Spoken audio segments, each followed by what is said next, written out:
నమస్కారం. ఏపీలోని ముఖ్య వార్తా విశేషాలు ఇప్పుడు చూద్దాం.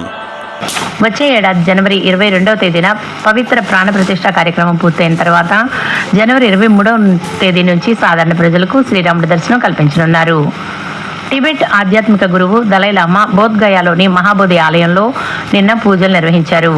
ఈ నెల 22 తేదీల్లో బోధ్గయలో జరిగే అంతర్జాతీయ సంఘ్ ఫోరం 2023ను ఆయన ప్రారంభించనున్నారు. ఈ నెల 17వ తేదీ నుంచి 19వ తేదీ వరకు సుబ్రహ్మణ్య షష్ఠి కళ్యాణ మహోత్సవాల నేపథ్యంలో రాష్ట్ర దేవాదాయ ధర్మాదాయ శాఖ మంత్రి కొట్టు సత్యనారాయణ ఈ నెల 18వ తేదీన కృష్ణా జిల్లా ప్రముఖ పుణ్యక్షేత్రం మోపిదేవిలోని శ్రీ వల్లి దేవసేన సహిత శ్రీ సుబ్రహ్మణ్యేశ్వర స్వామివారి దేవస్థానానికి రానున్నారు. ఎన్టీఆర్ జిల్లాలో జాతీయ ఆహార భద్రతా మిషన్ అమలుకు అవసరమైన చర్యలు తీసుకుంటున్నట్లు ఎన్టీఆర్ జిల్లా జాయింట్ కలెక్టర్ అపరాజితా సింగ్ తెలిపారు. విదేశీ విశ్వవిద్యాలయాలతో కలిసి ఆన్లైన్ డిగ్రీ కోర్సులను అందిస్తున్న ఎడ్టెక్ కంపెనీలు, కళాశాలలను యూనివర్సిటీ గ్రాంట్స్ కమిషన్ యూజీసీ హెచ్చరించింది. వీటికి కమిషన్ గుర్తింపు ఇవ్వబోదని పునరుద్ఘాటించింది. 10 గంటలకు మరో బులెటిన్తో మళ్ళీ కలుద్దాం. నమస్కారం.